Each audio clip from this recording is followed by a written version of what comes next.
Alrighty, Roo. Alrighty, Rooski. What's up? This is the encore of our Linkin Park episode of Fuck It, We'll Do It Live. That's right. Because we just couldn't talk enough.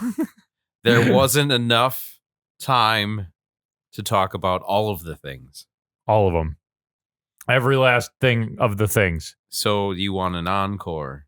Do you want more? Well, Zach's going to start a little bit because there's a couple things we're going to talk about in this encore episode of this Live in Texas album by Linkin Park that probably doesn't all just pertain to Live in Texas, at least for what I know what I'm going to say. But I'm going to let you start it off and kick it off in the nuts.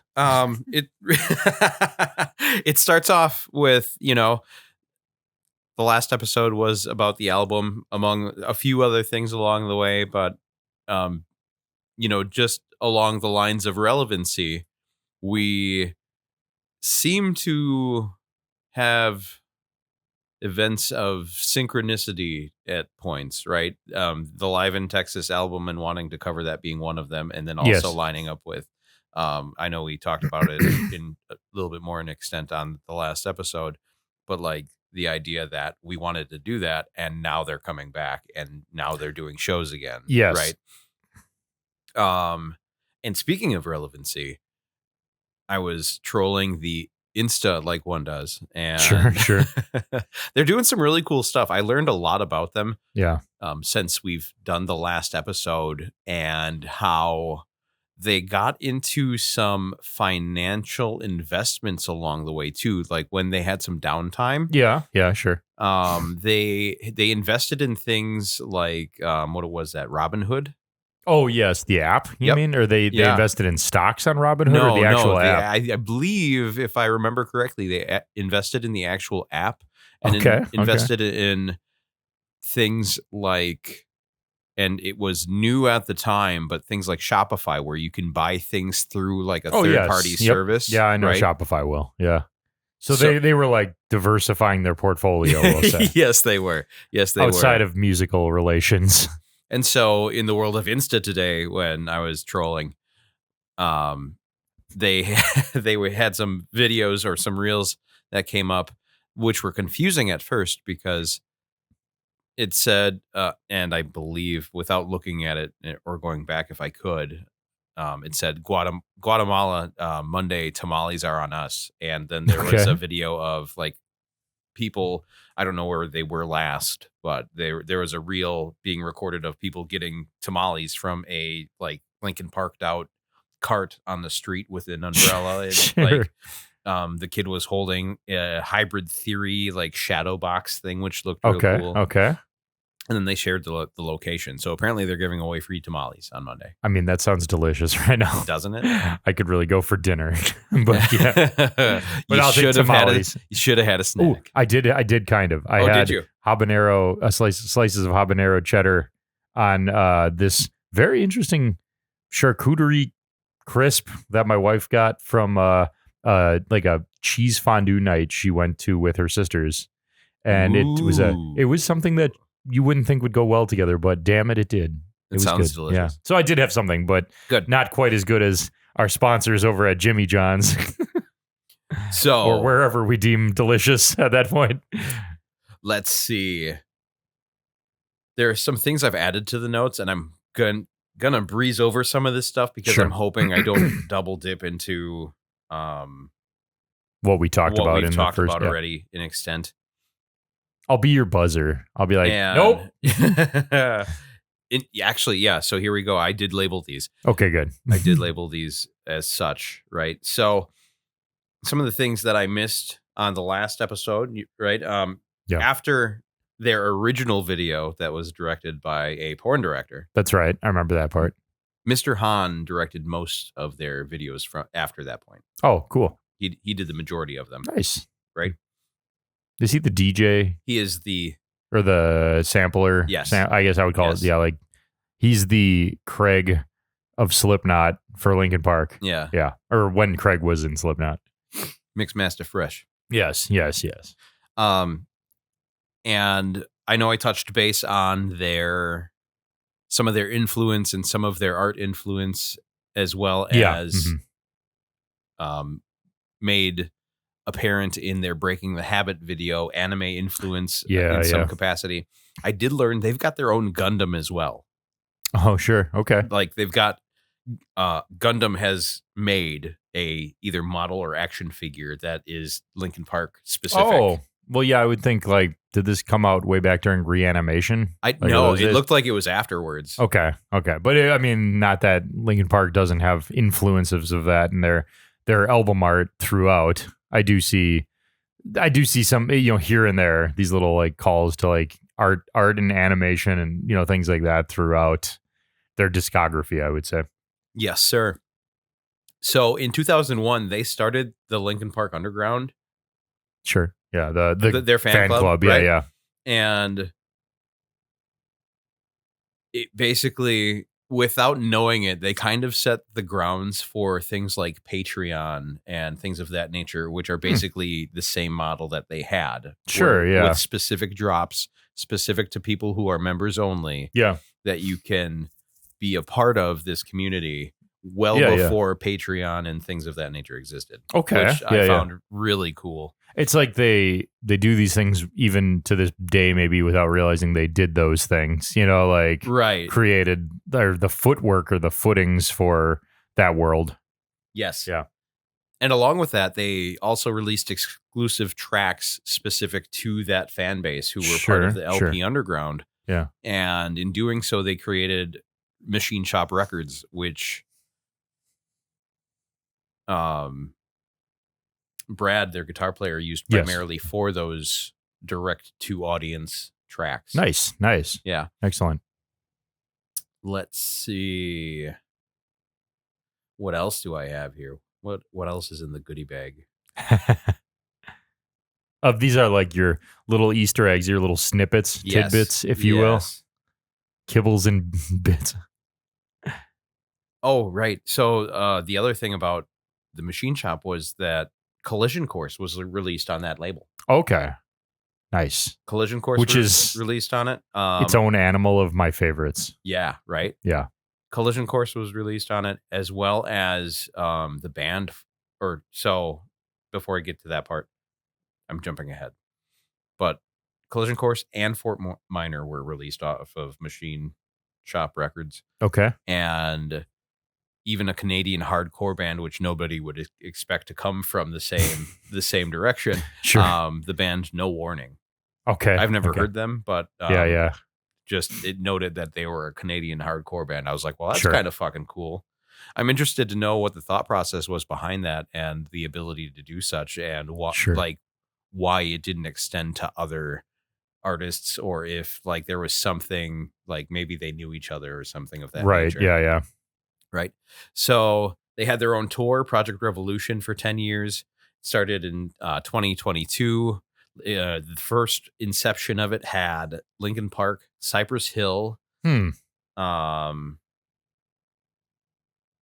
think autocorrect like messed up one of the other names. So I don't know what that's supposed to say. But also DJZ Trip. And it eventually included some of the biggest names that we know now, including My Chemical Romance. Korn, Busta Rhymes, and Snoop. Okay. Right. So they diversified quite a bit. Yes, they did. Wasn't just their genre. Yeah. Yeah. And what's really cool about like digging into all of this stuff is you start to realize, and it starts to paint a picture of like not just who they are, but their work ethic. And you go to realize like they don't half-ass anything at all. Yeah. You know what I mean? Like they take the opportunity, and maybe that's part of where they started from, in the idea that they had an opportunity that was basically like, let's see what you got. Yeah. Right. And then they took that to the full extent and did it with everything. Like, let's see what we can do. Yeah. Right. Let's see. Another one of those companies that they invested in, there was Shopify, right? Robinhood, and then also Lyft. Oh, really? Yeah. The ride share one? The ride share Uber's drunk second cousin twice removed? I actually used Lyft in Vegas at a bachelor party, and I don't have any complaints about that. At the time, that almost seemed easier than Uber. They seemed like they had their shit together. This was like 2016, so this was years ago. Sure. But at the time, like I would say a couple years before that, Uber was already, it was happening, but not everyone. It was like everybody outside of a city didn't know it existed. You know what I mean? Like everybody outside of like a major city was like, you come to Chicago. And it was like, oh, we'll just call an Uber. I'm like, the fuck is an Uber? Like, what the fuck is, what do you mean? I'm just going to get in a fucking stranger's back seat and just let him take me to where? Like, an early grave? So then a couple of years after that, Lyft, yeah, when that actually, Uber, rideshare, that became a thing. Lyft, I just happened to have we were in the airport in McCarran Airport in Las Vegas. And it was like somebody was doling out, just like the fucking prostitute trading cards. They were doling out the Lyft cards, like, oh, here's your first ride is free, and the second one's $5 off, and then the third one you're paying the full Prince thing. Fielder. And yeah. And so we took them, and it was like all of us had a first ride is free. So we the four of us whooped through those in one day, and then had the $5 off the next one or whatever. That's sure. So it was like Lyft, I think at the time just seemed easier than Uber, but I'm sure they're pretty interchangeable. But that's interesting. Yeah. And so in more of the things I dove into, I did happen to see that Finn McKenty did an episode on Linkin Park. Oh, sure. Yeah. Right. And there was an interesting quote that I saw from Joseph Hahn. Yes. That's Mr. Hahn. Mr. Hahn. Yes. For those of you following at home. And he had stated, I think our success is due to the right combination of elements, so that if you look at any guy out, or that if you took any guy out, this would change in a big way. And a lot of that's due to the dynamic behind the scenes and how things come about. There's the thought process, how we choose the direction of what we're doing, whether it's an artistic direction, visual, musical, how that's complemented by the choices we make. A lot of those being how we present ourselves, how we choose to interact with the outside world, and how we choose to interact with our fans. The things that we do beyond just playing music. Nice. Right? That's an interesting. When did that quote happen? Oh, I don't have a date. Pre-Chester's death, I'm assuming. Yeah, I'm going to assume the same. Because that's kind of a interesting segue. Not to, if you have a lot more bullet points, we can keep going, but not to cut you off. But no. Interesting segue into somebody making such a sweeping claim as that behind a band who at the time, I'm assuming, until you find the date, obviously, I'm assuming said this at the time of their pinnacle. Everybody's alive and well. Yes, to lose Chester and then go the route of what they're doing now, right? I mean, to have made that sweeping claim and then that much happened. like human nature is, over the course of the years, you realize, okay, sweeping claims you make when you're 18 or 20 years old aren't holding water when you're 40 years old. Right. You know what I mean? That sort of thing. Just because that's it never will. Exactly. But anyways, continue. And so they also helped create the template for modern metalcore.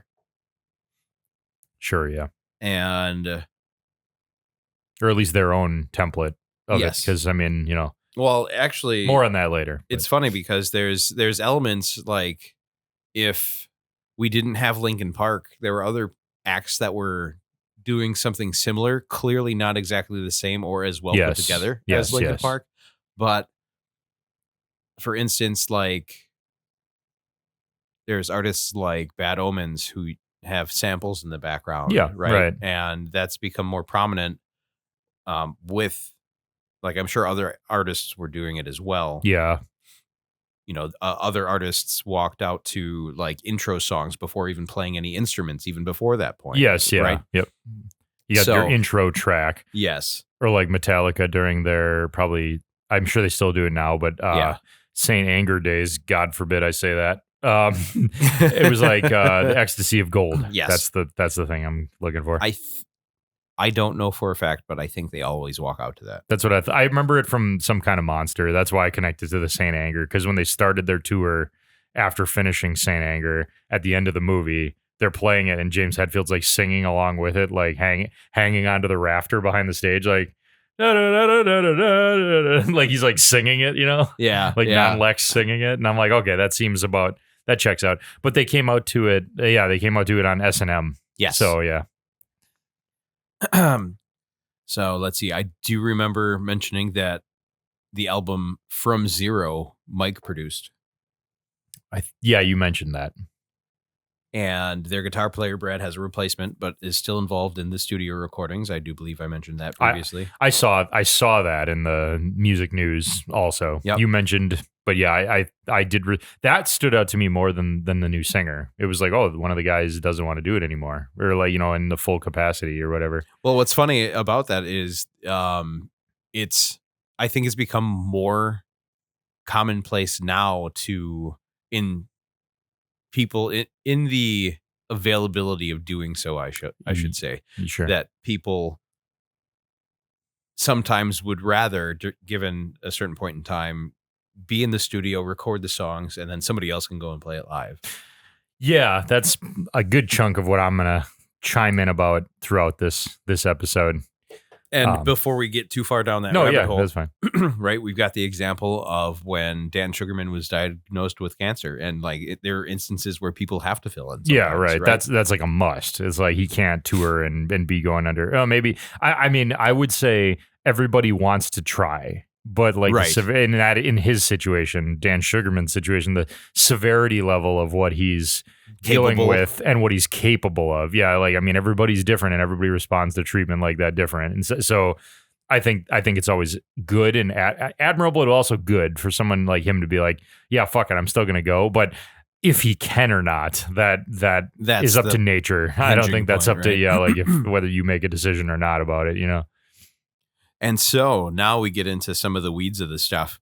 Sure. And things that I know I haven't mentioned. They were diversifying. Yes. And they have a interesting approach to their career overall, because at their time too, I would say you have bands that are like, no, we're a famous band, the end, you know what I mean? Right. Or like the individuals in the band might go off, do their own thing with this, that, movies, whatever it might be.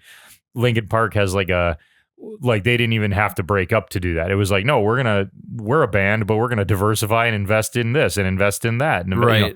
Not that actors don't do that nowadays. Like Ryan Reynolds comes to mind. He invests in Alpine racing and however you want to pronounce it.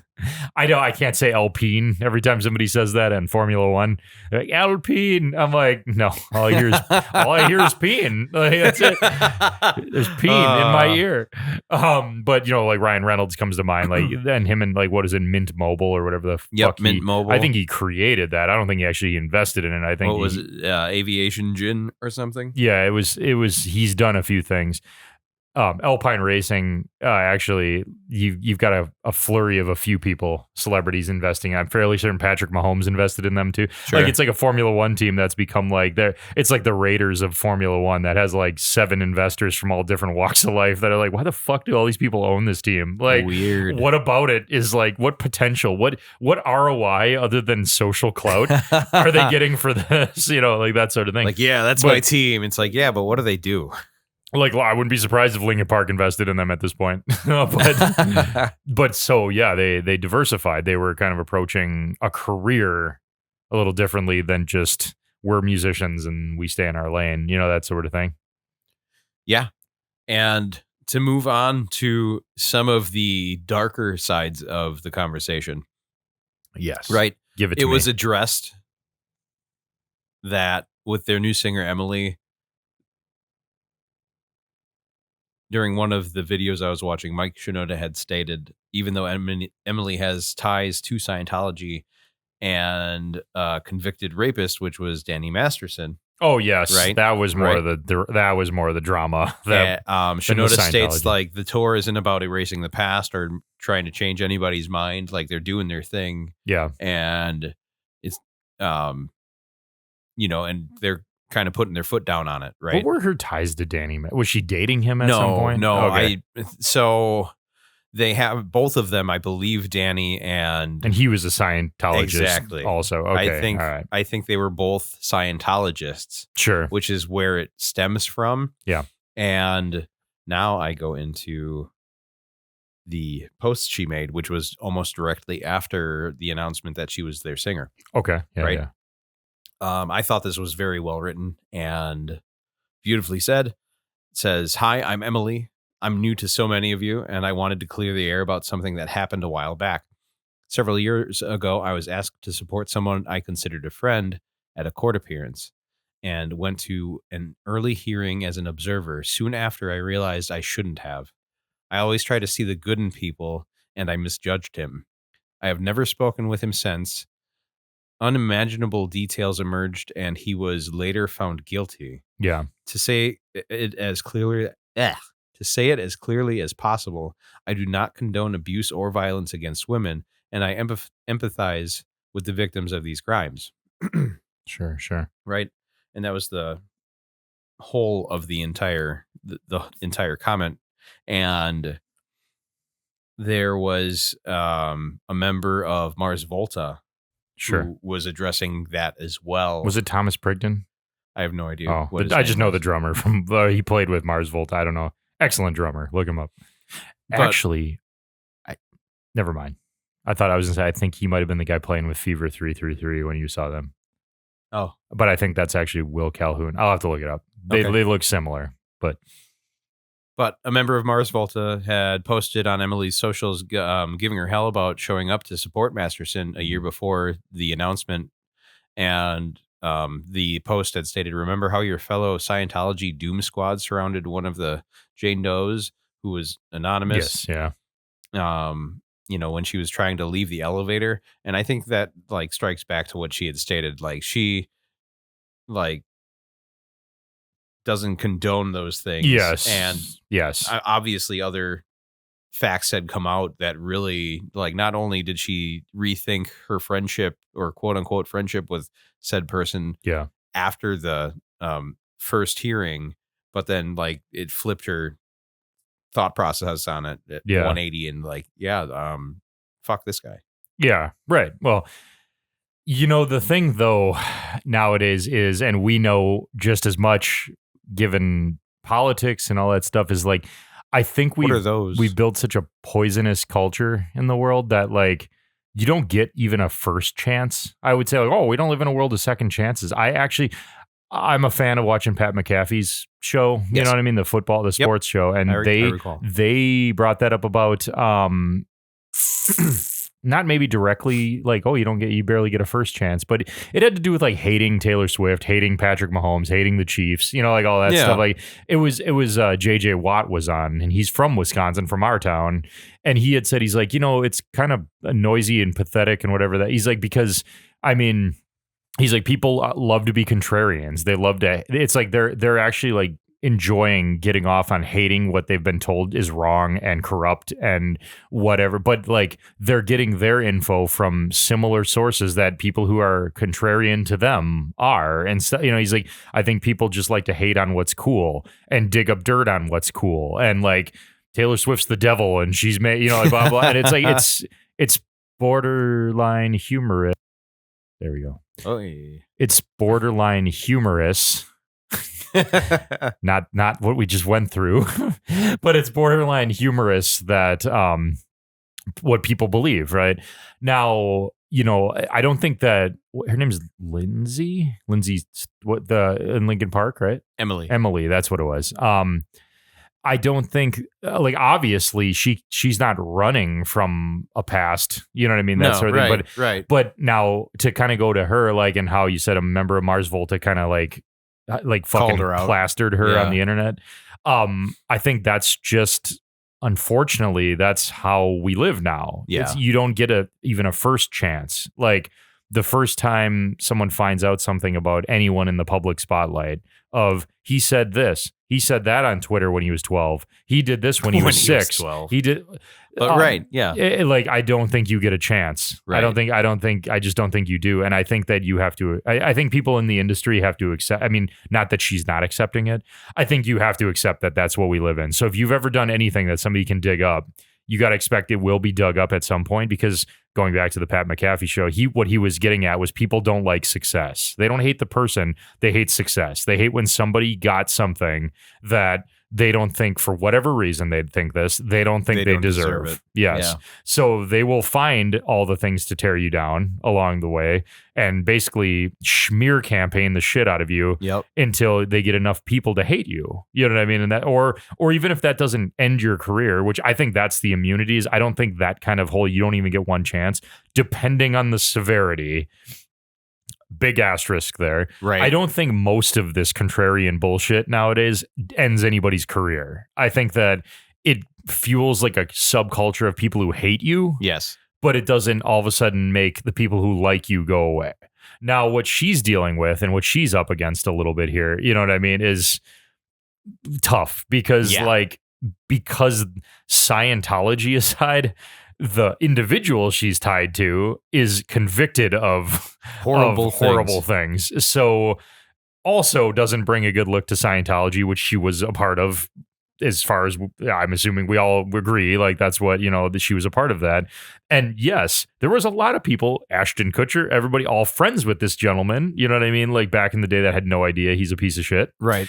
And that's what I mean is like that's the tough part about her situation with no first chances even is like, okay, but when you're tied to somebody that comes out as doing something that heinous, rough ride for you. It's going to be an uphill battle. Yeah. But also it's like, I mean, that again, like, is it enough to like kill her career? I mean, she didn't do the things he did. Right. But there is going to be that subculture of people that are like, well, how the fuck will we ever know? She probably is lying. And like everybody's so eager to be a Jesse Ventura conspiracy theorist. You know what I mean? Yeah. Like that. I'm like, I've never seen anything like this in my life. Like the level of conspiracy that comes around things, is unbelievable. So it sounds like she got in front of it a little bit, I guess. But I think that's the problem is like everybody always has their like PR parachute, if you will, of like, okay, what in my background do I need to be running from right now? Well, that's the thing, right? I firmly believe, to go along with the statement that what they're doing isn't to like run away from the past or try to cleanse anything. Right. Yeah. Right. There was an element that everybody involved had to know, like that was happening. Like, right. They're going to announce it. And then like bombshell, like all this shit's going to pop up only because it's relevant. Right. It was public knowledge to begin with. Yes. Right. It wasn't used divisively or leveraged against anybody at that point until she was then announced as the singer of Linkin Park. And hey, look at you, piece of shit. It's not going to be public knowledge in the way that it's being weaponized now. Correct. Until she's in a position where people are, again, people hate success no matter what it is. People hate Lars Ulrich because he's Lars Ulrich. And I'm a drummer. I'm not saying that he's probably the most perfect drummer ever, but I kind of roll my eyes these days because I'm like, I think it sounds like you're just pissed off that a guy that, like found his niche and made $1 billion. Like, move the fuck on. Right. Like, great. He doesn't play like Thomas Prigden or the guy, like any of the whatever. Like, would Metallica sound good if he played like Carter Bulford from Dave Matthews Band? Fuck no, it wouldn't. Like, it would sound like shit. So I'm like, what? You think you can just get up and play exactly what he plays better? It's like, I hate to say it, buddy, you're not Lars Ulrich though. So no one's gonna want to pay to see you fucking play, 4 on the floor anything. Yeah. They're going to be like, where the fuck is Lars? Even if they hate him. You know what I mean? Like that sort of thing. And I'd like to touch on that just a little bit because to go back to what Joseph Hahn said, stating about how integral each member of the band is. And if you were to remove any one of them, it would change the dynamic direction and so many different facets of that. Sure. And once you get to a certain point when you kind of know and understand the feel of what you're creating and you're part of something like that. Yeah. It goes both ways, right? When there were tryouts for a bass player for Metallica. Yeah. I'm glad you brought that up. The other side of that coin is Les Claypool had auditioned to be in Metallica. Yes. Right? Yep. I remember that. Or you told me that. And I remember Twiggy auditioned for Metallica. Oh, did he? Yeah. In also some kind of monster. Interesting. Hi, this is the Linkin Park episode with a side of some kind of monster. Yeah. But like to think of to think of it as an entity, and then also respecting the fact that it is what was created. Like if Les Claypool was the bassist for Metallica, like I don't know what they would be. You know what I mean? Yes, It exactly. wouldn't be Metallica, right? So that like they had to find the right fit. And, you think about this, like the flack they went through at the time, Saint Anger sucks, all this stuff, Lars sucks, everyone sucks. And people still go watch them. I would still go watch them. I've never seen them, so I would still go watch them. I don't give a fuck that Robert Trujillo is the bassist versus Cliff Burton. Was that it? Well, I mean, he was the original bass player. And then Jason Newsted. Yeah. Like, quite frankly, like this is where this parlays back into our episode though. Like, that's a bass player though. And there is like that element of, okay, well, if you pull like Les Claypool into discussion, we're talking like apples and oranges. Right. You talk like Twiggy or Robert Trujillo or any of these other guys that might have, I mean, they'll probably fit the part, you know what I mean? Like for the most part, and I don't want to undercut bass players. No. I mean, and same with drummers. Like, I mean, you need to have, like, look how many Slipknot drummers they've gone through since Joey, who was arguably, in my opinion, still one of the better ones. I love Jay Weinberg. I think he's an excellent drummer. I'm kind of bummed they got rid of him. And put in Eloy or Eloy, however you say his name. I'm new to him playing. But you know what I mean? Like, okay, he's got to hold up his end of the bargain, right? Right. Singers, that is always tough for me because that is a tall task to hold up their end of the bargain. Sure. Like I know we were talking about this off the record and we're going to talk about this in this episode, but like, okay, if we're going to keep it Metallica featuring Linkin Park today, like, okay, Lindsay's Emily, Armstrong, I keep wanting to say Lindsay Sterling. Yeah. Yeah, no, she's Emily, a violin player. Yes. Fantastic. Emily, got to see her live at the Paps. Emily, yes, yeah, that's cool. Emily Armstrong. I understand to some degree where they're heading with this, but okay, take out James Hetfield out of the Metallica equation. Now what? You know what I mean? Like stick in Anthony Kiedis. So you know what I mean? This, like, well, right. That. And this goes. This also speaks to that Joseph Hahn quote, or Mr. Hahn, for those sticking with us. It goes along with that Joseph Hahn quote. Because you're taking, in my eyes, right now, they may have changed the way they write things over the years, and it might be a different animal now. But from what I remember it being, like you're taking the sole creator out of that band, right? Like, so I don't know that box holds water after you remove a James Hetfield, but in this scenario, right, Chester wasn't the sole creator. Maybe not, but I think what I always think of it is like, but every vocalist that hits the level that like Linkin Park is at, that is an integral part of it. Absolutely. You know what I mean? Like that's I where agree there. I know this is years after he's been gone, and this is even more years after they broke out in the scene. And the music industry is different, the world is different, everything is different. I don't disagree there, but I think I actually am approaching it from like the more moderate middle ground, where I'm like, okay, think about the Puritans that are like, fuck Linkin Park. I don't want, whether it's they don't like her, they don't like Emily, or they don't like the fact that they replaced Chester, right? Like that sort of thing. And then the ones that are like real bricked up about her, if you will. I'm a fan. Where they're like, I love what she's doing. I love what they wrote. I love, it's different than what Linkin Park was doing, that sort of thing. Yep. I'm always in the middle where it's like, I listened to that album a few times. I don't hate it. But I also am kind of maybe on the business side. Like, I think this would be a cool phase where it becomes a tribute to what they had. You know what I mean? Where it's like, okay, we have new music, but the concept of their band used to be called Zero. Yep. You know what I mean? Correct. If it went back to that, where it's or from Zero, if it wasn't just the album, if they called it that or something, and they're still going to play Linkin Park jams on the road, they're still here and there, but their new music is under a new moniker. If you know what I mean? Yes. Like, I think I would be just as happy because I like this couldn't convince me either. Chester Bennington, filling in for the deceased Scott Weiland. Didn't like that very much either. Didn't hate how he sounded. Didn't like that we were trying to pretend this is STP. Like in that case, for me, Sure. because I like STP a lot, and I liked Scott Weiland solo too, and so maybe I'm just a little more touched by that, I guess, if you will. For Did that, he fill in instance. after Scott Weiland died? Or Oh yes, was it? yeah. Okay. And they went full bore, made an album. Like they were like, They made this an is, album, but they were I, like, I don't this think is that STP. was. Fuck all you, like that sort of attitude. You I guess. sure that like, was after he died? It was after he died. He died in 2014 or something like that.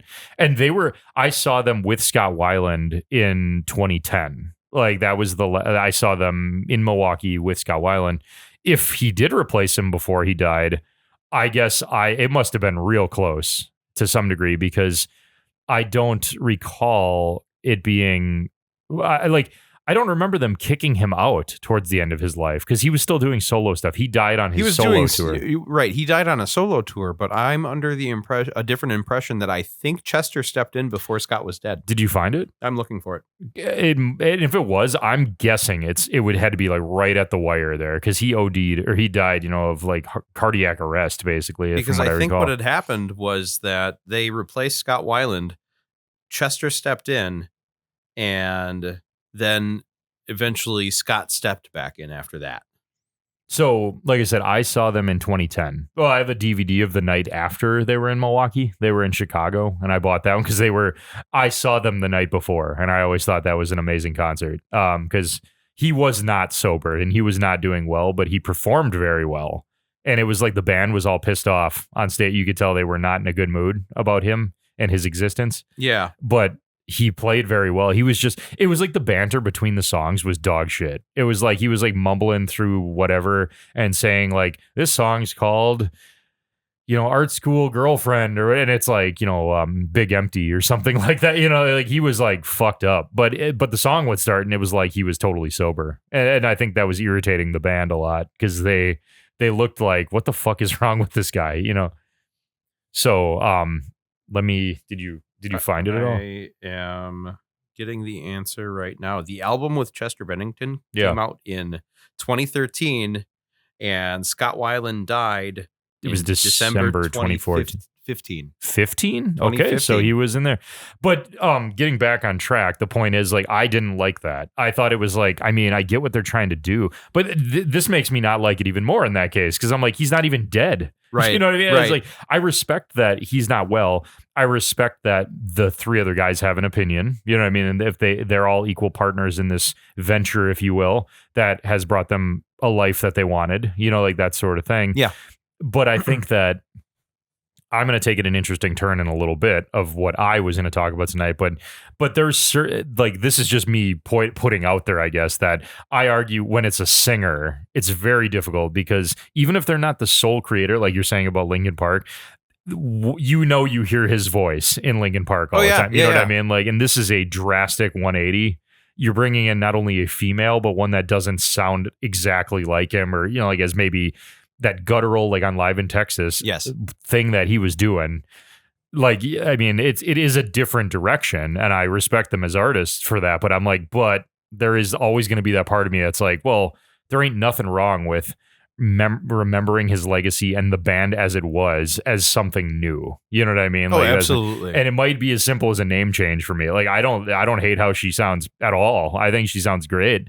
But I'm not. It's almost like I feel like I'm playing along, trying to pretend. Oh yeah, they're still going to call it Linkin Park. I guess that's where I'm at with that. Same with Blink 182 when they kicked out Tom. It was like, right, we're going to pretend that who's the guy from Alkaline Trio? That's Skiba. Matt Skiba. We're going to pretend he's better. And I'm like, I mean, I don't think he's better. Like, it's an art form. Like, what's better? Well, right, like right. Like Tom is Tom. You know what I mean? Like, yeah, but you kind of like, now you're kind of starting to get into what I would call either the legal and or business side of things, because when you've got other people who are creating in an element, what do you do when you've got somebody who's not cooperating?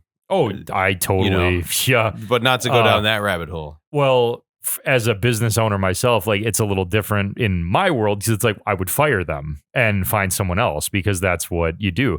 That's what they did. Yes. But this is like trying to fire Picasso. You know what I mean? From like, you know what I'm saying? Like, it's like, that's where it becomes apples and oranges as a businessman myself, because I agree there's the music business, but much I'd like to just real quick. Like, go you ahead. just compared Tom DeLonge to Picasso. Hell yeah, like, I did. just breeze right over that. That's fine. Let's keep moving. Amen to that. I'll say it again. I'll sing it from the mountaintops. I'll scream it mid-coitus. Tom DeLonge is Picasso. But I think this kind of ties back to when we watch like documentaries like Downloaded and stuff, or actually more like the 30 Seconds to Mars documentary. That one always hits me. So good with Artifact, because it delves into that concept of the music business is not like, it's not really a viable, scalable, long-term business, like with shelf life and stuff. I mean, like, so I think that I wouldn't say I'm a pitchfork holder in the people of, bring Tom back. But if someone, confronts me and asks me like, oh, please, you got to tell me Matt Skiba's way better. I'm like, better is not even a vocabulary word that should be in this, because that isn't how I define this. You know what I mean? Like, I don't think Emily is better than Chester. I don't think Cheddar. I don't think Cheddar Bennington. You can tell what I had for a snack before this. I don't think Chester is better than Emily necessarily. I think it's like they're their own thing. You know what I mean? Oh, like, absolutely. And it's very tough to kind of stack that up. It's like going to a like King of Blues at Guitar Center when they used to do that, like a guitar competition. Yeah. How do you decide who's better, who won? Right. You know what I mean? Like, I mean, there are standards. There are, he looks more controlled with his playing and it sounds good. This kid sounds pretty interesting, but he's sloppy as fuck and whatever. Like, but then that's what you're putting your genre-ifying it. It's like, okay, well, you're looking for a clean blues guitarist, not shredder. Somebody, you know what I mean? It's not like, but when you put them all in a pool, like, what's better? Like I fight with my dad about that all the time, about his oldies and all this stuff that I do like too. But he'll like give me there's no good artists anymore. I'm like, well, kind of plays into this. I'm like, well, there's a shelf life. Oh, don't lie to me. He liked Wage War when we saw him at Summerfest. He loved that. I was impressed. But like he'll say, like, he wouldn't be like, well, yeah, but you wouldn't get a band like this to fill a stadium like Queen or something. You know what I mean? And I'm like, well, we'll get to that. But I'm like, well, maybe it has to do with kind of what we're talking about. Like, maybe there's just a shelf life on certain either phases of a band or a band in general. You know what I mean? I think there is. I think there's you get a fan base, right? And then the fan base will grow to a certain extent. And I find myself to be the type for most bands that I'll listen to a certain extent and then I'll just drop off, right? Mm-hmm. And their fan base won't, right? Oh, like, sure, yeah. I can't remember which. There was like, I think a classic rock band that had a new release recently, and it's like they're still making music. It's like, I believe in my heart of hearts that the shelf life for a band is equal to their relevancy. Yes, to a certain degree. Well, it goes to the thing I kind of studied when I was in a master's program about art ed. It's like, is art capitalized or is it lowercase? You know what I mean? Right. Like, yes, yeah. Lowercase art is the act of creating. Yep. Uppercase art or capitalized art is commercialism. You know what I mean? And so it's like capitalizing when, like you were calling it a business. Like a band as a business. You're right. But if they're like just like any business, like, you need to keep generating product. Yes, you know what I mean? Yes. And that's why I love those documentaries we watch, because I'm like, I think it's very hard to, music is such a sentient thing that, people experience and also partake in, like a band that gets big or a band that plays at a level you and I would play at.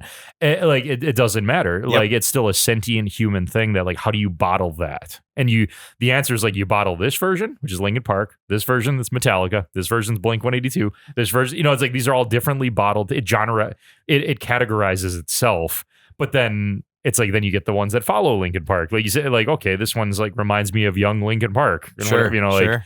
And then you get my dad of that equation going, well, there will never be a Linkin Park. These guys are just like trying to do what they did. And like, they sound good and all, but like the Linkin Park could fill the stadium. It's like, well, no shit. That was a snapshot in time. You know, like Queen, that was when Freddie Mercury was, that was a snapshot in time. That will never be recreated with that iteration ever again, which is why live albums are important.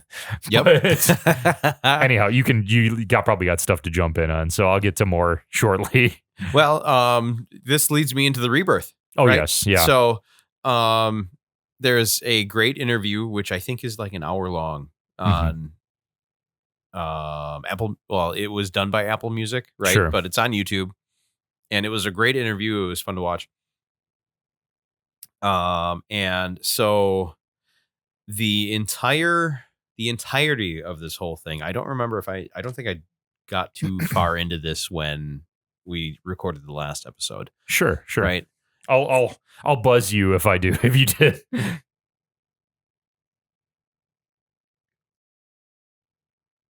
But before I get into that, I do want to preface a little bit there. Well, not preface isn't the right word, but let's move beyond that.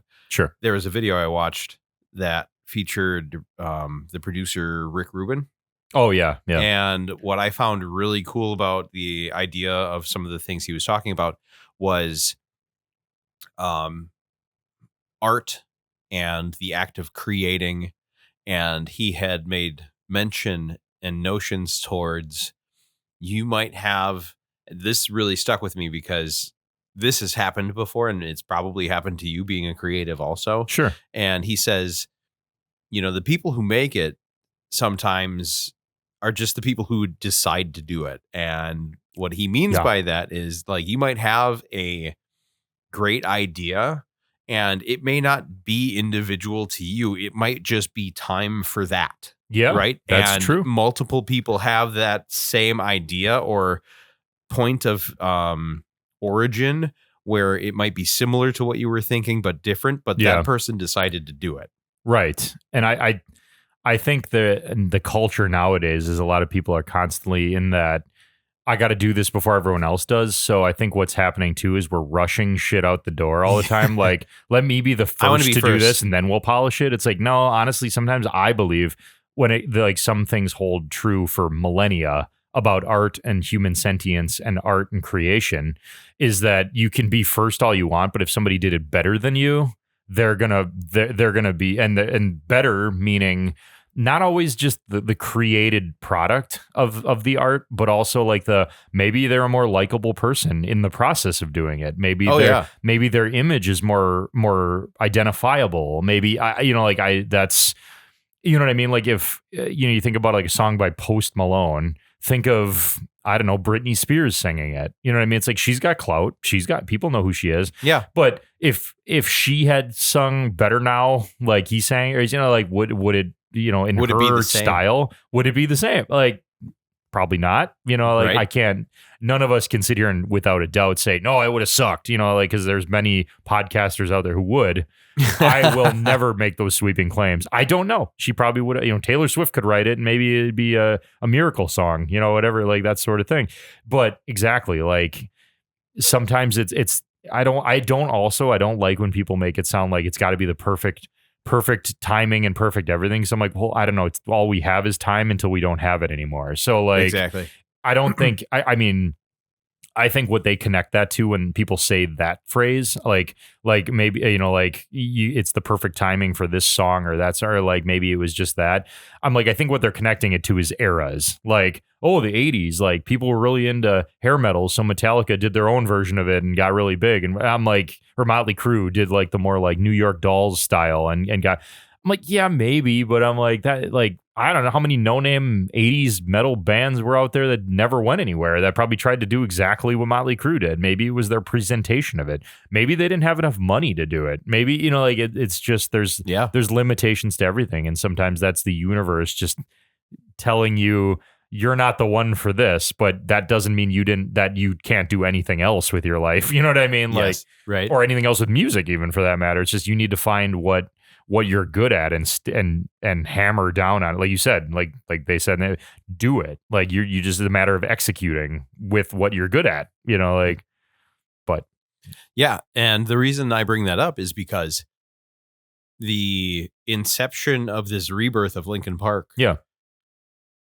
didn't really, like, this wasn't a grand scheme. This wasn't something that they'd been thinking about for a long time. Right. The way this all came together, which I was very surprised to learn, was very, like, when people say right place, right time, they made sure that that's what was going on and vetted out a whole lot of different singers. They had sure.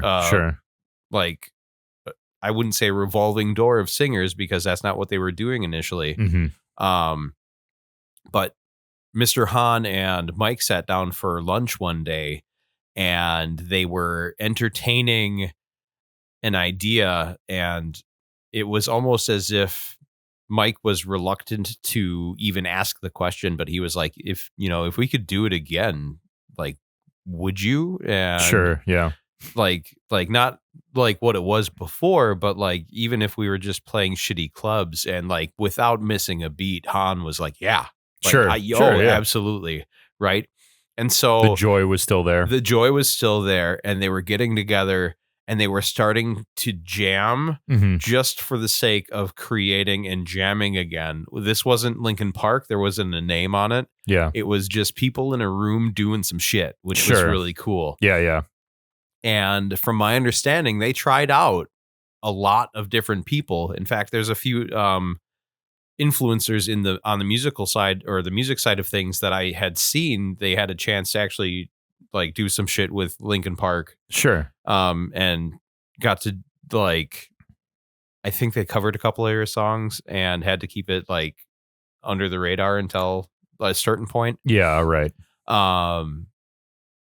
But as it progressed, they were looking at the options, and they had also seen at this point, Shinoda had seen 100 different videos of other bands covering and other singers covering Linkin Park songs, and they found people that sounded exactly like Chester. They didn't want that. Right. Yeah. Right. And they didn't want to go down that path because it didn't feel right. Sure. Right. And so eventually it got to a point where they'd worked together with Emily, and then after that became more prevalent, right? Emily was then at one point the only one they were working with. Sure. And when I say working with, like, again, these aren't Linkin Park songs. This was at that point they're just jamming with somebody and writing stuff, doing stuff. Yeah. And it turns out, what I found out in this interview, that it wasn't just on Mike Shinoda's side, but at a certain point after jamming with Emily for so long and hearing her vocals on stuff, it was the first time that those band members were able to put their name to something and see potential in it and be happy with it. Sure. Like, this sounds like I could see this being Linkin Park. Gotcha. And that, like I said, I just think that that's always going to be, everybody's a little different. That's always going to be a thing for me. I'm like, I think we just live in a culture, and I'm maybe subject to that culture as well, where it's like, but once you stamp it Linkin Park, I find it hard to believe that like Mike Shinoda and company can talk their ear off all they want to, or their mouth off all they want about this is still Linkin Park, even though like we're doing it because of this and because of that and because of this, and this is why this is this connection and that. Like, there's probably at least 50% of the people going, yeah, but she's not Chester and this isn't Linkin Park. You know what I mean? Like, that goes back to the music business talk where it's like, well, when you've created a product, now you're altering the recipe. You know what I mean? Like, and before when we were talking about new bassist in Metallica, right? Like, right. And I said, well, that's just the bassist when you have the singer, blah, blah, blah. No, I mean, I would contradict myself to go as far as saying, well, I'm like, there's still going to be pushback there because it's still a new member, and they're used to, at that point, Jason Newsted, you know what I mean? And he was part of them, example, like, through a lot of the integral stuff. And in that case, they just kicked him out. Even Scott Weiland, you know what I mean? Kick him out, bring in Chester. Man, there was pushback then too. It was like, for sure. Chester now, and this goes into maybe the passing of Chester, is art is always going to be more valuable when the person's gone. You know what I mean? Like that is an indisputable, like, cultural phenom around, that's global. You know what I mean? It's like, I guess if you want to reference Picasso again, like these individuals were poor as fuck. You know what I mean? Like, we're doing paintings that everyone's like, yeah, whatever, fuck you. And like, maybe not. Maybe it was like, le fuck you. Le fuck you. But they're gone. And now all these years and years and years and decades, like, I mean, you so much as leave a fingerprint on that thing and you're going to fucking prison. You know what I mean? Like, for the fact that it's like, this will never be created again. You know what I mean? Yes. And I think that I don't like to be such a contrarian as much as I think that maybe music is like, or like our pop culture era, our little measly fucking window in this world of new metal that was like, for this case, I think maybe that's why I tend to that side, because I'm like, well, it's similar to like, this was a thing in time, much like live albums, that will never be created again. You know what I mean? Like, and it's impossible to say that. And I think that maybe also the merger of music and the art of it with the heavy fucking commercialism of pop culture. You know what I mean? Like, oh yeah, Linkin Park could just have been a band that likes making music that they like to listen to, that when they're all dead, people would turn into a multi-million-dollar entity. You know what I mean? Sure. Versus, no, they're popular and famous now because of pop culture exists, right? But it's like, well, exactly. But I don't think bands of any kind and any member that gets replaced can run from that reality, singer or not. That like, yeah, but what they had was a snapshot in time that we all connect to now still. But, I for one, I guess to put my own emotion on it, I never got to see Linkin Park with Chester. You know what I mean? And it's like, and that sucks. And my friend that's a big fan did. He enjoyed it very much. I mean, I'm not going to get this. I'll never know what that feeling was by going to see Emily do it. You know what I mean? Like, even if she sounds good, and sounds like it's not like nails on a chalkboard listening to her sing Numb or something like that. Yeah, but to me, it's like I never got to see Chester, though. So I have no frame of reference, I guess, in some way. And I just know that what was bottled and produced at that point will never, that formula's done. You know what I mean? Like going forward for me. And I loved the new stuff they put out. I just think that, that's my thing is like, oh man, if you really want to make it like call it From Zero or something, like not just zero, like From Zero, like we're starting from scratch. Album, brilliant, great idea for that. I would have loved to see them call themselves that and like still play LP stuff and be like, this goes out to Chester, we miss you, and what, like that sort of stuff. Because I think that's how it lives on respectfully. You know what I mean? I guess maybe that's kind of how I feel like it's paying him credit where credit is due. But like you're still doing what you love, writing new music and all that stuff. You know what I mean? Like, but I'm not. I'm actually on the other side of the fence when it comes to that, because I think that's exactly what they're doing in the way they did it. I believe that. Again, in listening to these interviews, I really got a feel for what they were going for and how things came to be.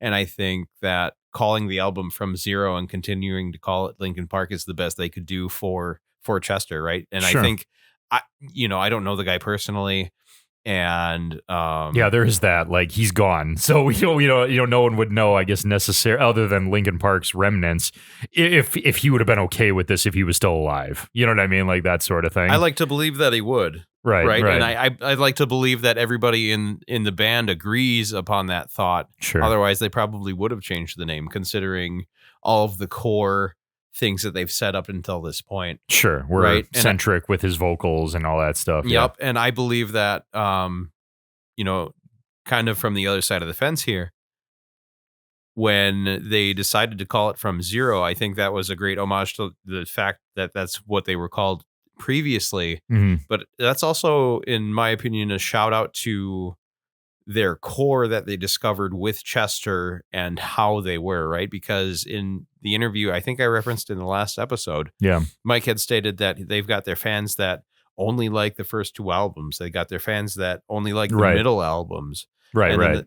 And along the way, the fans that like all of the stuff, and their evolution along the way in them realizing like they're like Linkin Park can do whatever they want, not in the sense of like, fuck you, we're going to do whatever we want, but the idea that the creativity doesn't have to be put in a separate box just because. Yeah, I mean, I could see it from that angle too. I think it's always just that this is the beauty of music though too, is like it's art. So it's like you walk through an art museum, you see like I see his painting, you go, that looks like a rip in the wall, and that's it. And like someone else sees like, that reminds me of my dad or something, you know what I mean? Sure. But that's the hard part is like fine art is one thing. This has been heavily, and in my opinion, I don't want to get down into this episode, but like wrongfully a lot of times commercialized so heavy that I probably wouldn't think of this if it wasn't. I'm kind of putting myself as the guinea pig out there where I'm like, I probably wouldn't think of this way if music wasn't so produced and commercialized and made into a product and not like a mixture. It's like we're still like, oh, the art form, but you got it, like it's like a machine that makes people money now, you know what I mean? It is, right. So it's like I don't think maybe I probably would feel this same way if I wasn't the guinea pig that I know I am, that is subject to like, I know, but I want the right angles of like, you packaged this formula and now I want it to either be that or bust. You know what I mean? Make a new formula. But like, you know, that's, I think that's the victim we fall to, or like someone like my opinion falls to in that is if it was fine art, that's one thing. But it's not, you know, it's like it's been made to be a money-making machine that I'm supposed to continue to like. And I think maybe that's part of it too, is like it sets this like consumer expectation for me where it's like I have to go to their concerts and pay Linkin Park money when it's something different now. You know what I mean? Like, yeah.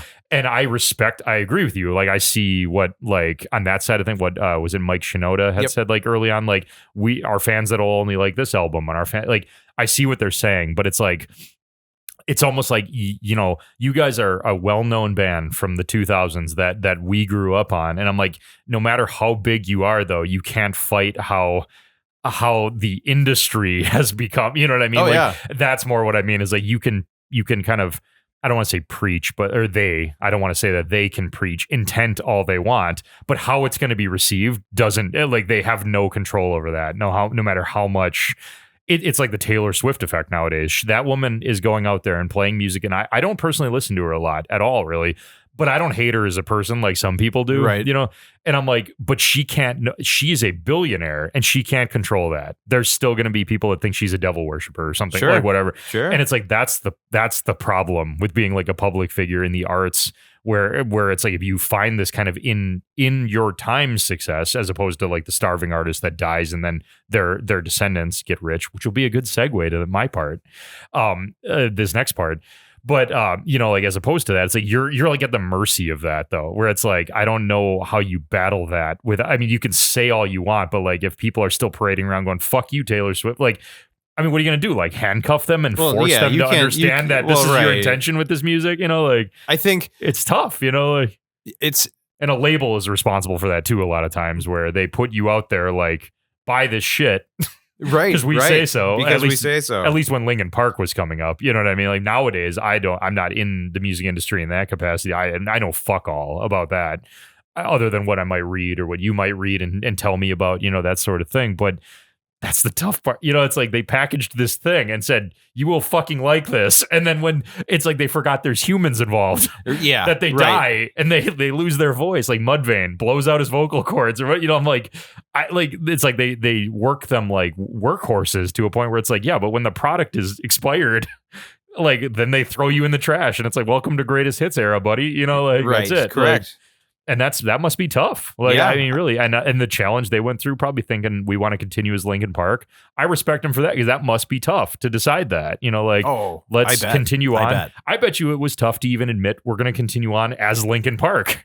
We none of us really know, but I'm venturing a guess that even that conversation was tough. I'm sure it wasn't. I don't think it was. No. Okay, I personally do. I think that every little iota, every little Mike Shinoda.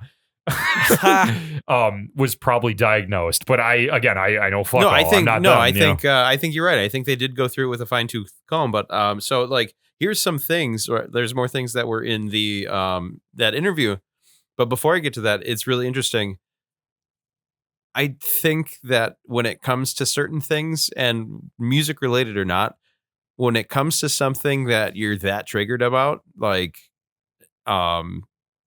you know, do yourself the favor and maybe do some research in terms of like the triggered. You mean like people who like hate Taylor Swift or something like that? Yeah, if it bothers you that much, like maybe figure the fuck out why. Well, I think what we're dealing with a lot of times is they don't care that much. They're just loudmouth fucking people but they're part of the group that has an opinion. Right, you know they're what part I mean? of they're part of the circular bullshit. But you care. Like they don't actually fucking care. No, like, that's just what they are. That's the caveat to the conversation, though. It's like if you don't care so much, then why don't you shut the fuck up? Right. But I mean, what are you gonna do? You know, you can't put them in social prison. You know, But to that extent, before even getting to this point, I know in the last episode I did mention that their drummer was at one point, before being announced as them coming back on the road and releasing a new album, he was producing Papa Roach. Oh yeah, right? And then they got a slew of different ideas even before Emily was involved. Mhm. Like they had it was either their manager or some PR guy, like whoever they were in contact with the label was Sure, like, sure. hey, you guys still have fans out here, like you guys should do something. Sure, And sure. they got ideas at like similar to having a Linkin Park TV show, Yeah. like a singer search suggestion, like America's Got Linkin Park. I don't want to be the cynical asshole, but holy fucking shit, that would have been terrible. It would have been awful. That would have been the worst. That would have been dig at fucking Chester. I would have vomited. And I'm not even the biggest Linkin Park. Like, I love them, but I mean, I'm not like, this isn't like their posters on my wall as a grown man or something. You know like, what I mean? how do you, like, where do you come from? That's fucking horrible. To even say those words. Yes, that is the side of fence where I'm like, okay, you already commercialized bands, and we've already commercialized a category of art, as in music. Now you're like making it a fucking mockery. You know what I mean? It's like, I mean, like people will go on. Yes. If Linkin Park didn't, and I don't mean that to be rude. I just like, I'm like, you make it sound like an instance like that would make it appear like it's fucking water that we need or something. Right, you know, I'm like, right. Okay, let's pump the brakes here. None of us are that good. Okay, like, and I want to segue back to the statement that I made before, like in doing the research. Sure. Right. Because I'm finding myself also in conversations with other individuals, other intelligent people, and not necessarily regarding the same topic every time, but Mhm. a lot of it is, I feel like I'm repeating myself in some certain capacity. And I'm speaking to the, when I stated it's like, well, maybe you should do some research to figure some of these things out, because in reality, I find myself going back, as you know, I started a new job. Yes. And like that was part of one of conversations that this was relevant to. But I find myself going back to having to say, yeah, but you should always go back and make sure that the statements you're making are true. Sure. Yeah. You know what I mean? Like, in this specific instance, not that it's important to the episode, but I lay things out. I know that in the equation, X, Y, and Z has happened or is about to happen. And the end result is I have to put information out there that should be true, or at least to the best of my ability. And I find myself going back to the statement of, but is that true? And so maybe like, and going back to the idea of like, if you're really that bothered by something, or even not bothered, like maybe you owe it to yourself to figure some of that out. Like, why do I like this so much? Yeah, well, exactly. And I think that is a missing competency too. So like, for example, like if I take myself as the guinea pig of like, I really liked their new album with Emily, but the only thing not Lindsay. Yes. The only thing like remaining is like, I just don't connect with it, like calling it Linkin Park. You know Although what I mean? I would like a collaboration. I'm going to just put it out there. I would with Lindsay Sterling. Yeah, with Lindsay Sterling. I want to see her. I think it's cool you got to see her. I would love to see her play. She's amazing. But I think it's like, I sat and simmer with those things because I'm such a music fan. It's like I research aside of like, look it up on Blabbermouth or whatever it might be. I always at the end of the day know like, okay, when you suggest an album and I listen to like when we were going to do like Bad Omens last year and you're like, you should check out the acoustic one, right? I was like, I love that kind of stuff. And I going into it, I know I love when metal bands do acoustic versions, or like more bands like Icy Stars did an acoustic version of at least half of one of their albums or something like that. But it's like, I know at the end of the day, no matter how much research I do, no matter how much it's like, yeah, someone like you or another friend or it might suggest you should listen to this because I think you'd be into it. I'm going to sit with it and be like, okay, at the end of the day, I need an opinion though, because I want to, with this is with myself, you know what I mean? Right. I don't think a lot of those people that you would say like, oh, they should do their research before hating on Taylor Swift or something. I think that's the missing competency. They're not comfortable enough with being decisive enough to like actually let themselves have an honest opinion. It's like they're so influenced by the machine that is the music industry that it's like the Nickelback effect. Yeah, like exactly. It's like if it's not that, where it's like everybody, it's cool to hate Nickelback, so I'm going to hate them too because I don't want to admit I like them or something, or it's I hate that this woman is so. I personally don't want to go out on this political limb, but I think a lot of the hatred for Taylor Swift is a rich woman is in charge, like in this situation. Sure. And I think there's a underbelly of people who I would argue don't like wealthy women and maybe don't like wealthy, attractive women, you know what I mean? Or something like that, or, like by societal standards. neither here nor there. If it's just about music and it's just about an opinion, I don't think that I would argue even some of these people might do the research, be like, yep, still fucking hate them, but I think the missing thing there is you need to eventually just listen to it and sit with it and understand, like you're saying, a good way to say it.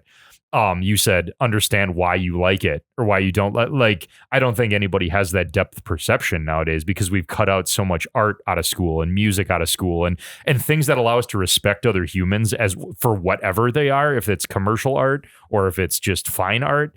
Like we've deleted so much of that people don't understand how to saddle with that, if you will. Like I loved the new album, regardless of whether I think I'm not in Linkin Park. They can name themselves fucking Captain Geach and the Shrimp Shack Shooters. I don't fucking.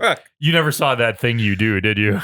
Oh no, I've seen that. Okay, remember they're Captain Geach and the Shrimp Shack Shooters? No, I don't. Okay, they're in the movie at that point. Like they're being filmed in a movie.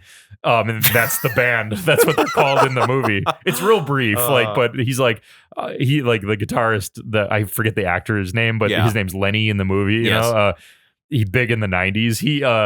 He was like had a saxophone, and he was like, "I'm Captain Geach from the Shrimp Shack Shooters." Then he like blows into it, and it sounds like shit. Like Jesus. But my point being is like they could call themselves fuck all for all I care. Like that doesn't make me hate Linkin Park or something. You know what I mean? Like, I don't have an ounce of hatred towards them for what they do. This is their band, and like my opinion is about this big. In the grand scheme. Our viewers, it's our thing.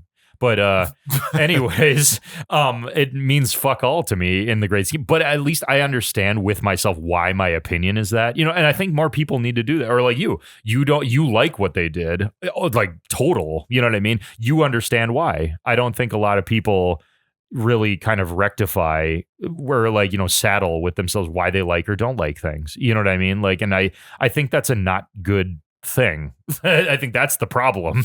Like, no matter what. Now I don't know how much more you have, but I have a. So I'm glad you brought that up because I've pretty much been talking for an hour, so I'm just gonna fucking lightning round the rest of this. Oh sure, yeah, right.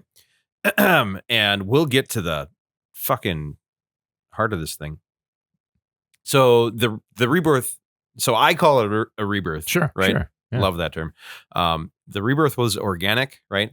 That was a Lil Wayne album, by the way. Oh, was it? You would like it. It's a rock album. Nice. Yes. Oh, hell yeah. It's very good. That's cool. I like that he did that. Yep. Thanks, Linkin Park. Colin, the drummer, only did the test sessions just to work with Mike to begin with. Okay, sure. And at that point, they may or may not have been searching for a drummer for Linkin Park, but ultimately they were looking for a drummer to come and jam with them, from my understanding. Sure, yeah. Right. And those two had worked together since about 2001-ish. Okay. Right. Okay. So they knew each other. They, they were familiar. And the interviewer asked how they kept such a good secret, because they've been working on stuff, again, not specifically Linkin Park stuff, but they've been jamming and working on stuff since it sounds like 2019. Okay. Sure. 2019 is when Emily and Mike wrote some songs together. Okay. Sure. Right, sure. Back then. And it, again, organic and grew from there. And Colin nor Emily or the band really knew what was progressing at the time. Like they're just getting together and jamming. Makes sense. And all that everybody knew was that they just liked coming back together to jam together. Yeah. There were some reach outs from management for shows, because they have fans, which I had mentioned before. Yeah. And for Mr. Hahn, it didn't click until one day Mike asked Emily to scream. Right? Oh, sure. Yeah. Right. Yeah. Mike asked Emily to scream to see what that turned out to be. Sure, and Mr. Hahn was like, yeah. Sure. This is it. And it took Mike to bring it up, but Mike goes, I think she's the singer. And he brought it to everybody else. He's like, am I crazy? And then finally they came to a consensus, like, yeah. Like a consensus, yeah. Consensus is the word I'm looking for. Consensus. The other guys felt the same, and this is directly from Mr. Hahn, if you will. Sure. In that statement, but they had a desire to get loud. Oh, right? Sure. So that's where some of From Zero comes from. Sure. Right. The vocals inspired the heavy songs, which in turn went back and forth. Emily took herself out of the equation, asking what would be a good fit, right? Mm-hmm. She was asked if Chester enters her mind in moments like this and how that manifests in her thoughts and feelings. And when Emily first heard Hybrid Theory, she was a guitar player in a band, Okay. right? Yeah. Wasn't even a singer. She heard One Step Closer and said, I can do that. Sure. She wanted to sing and scream, but she would have never imagined being in the band itself. Sure. Right? Yeah. She would like to, and then she wrapped her statement up with, she would love to, like, just the idea that she hopes that she's doing Chester proud. Okay. Sure. Yeah. Right. In figuring out all the previous songs, she had to not only do right by the songs, but do right by herself, or it wouldn't feel authentic. Brad, for him, he knew it when Emily walked in the room. He said, like, her energy fit the band, fit everything, and worked well with everybody else. They had other well-known singers whose voices he loved, and sounded great, but didn't fit. Sure. And I think it was his statement that he said Emily was just being Emily, and it works with Linkin Park. Cool. Yeah. Let's see. Anything else that needs to be said? So I kind of got a interesting wrap up that I was thinking about that didn't really pop in my head till like this week. But I was like, oh, I will definitely have to mention this because I think this pertains to replacing members and more so pop culture. We talked about the album art on the last episode, right? Yes. Not being CGI, but being an actual photo. Yep. Yeah. And Mr. Hahn stated it sums up the from zero concept. It's a cool picture.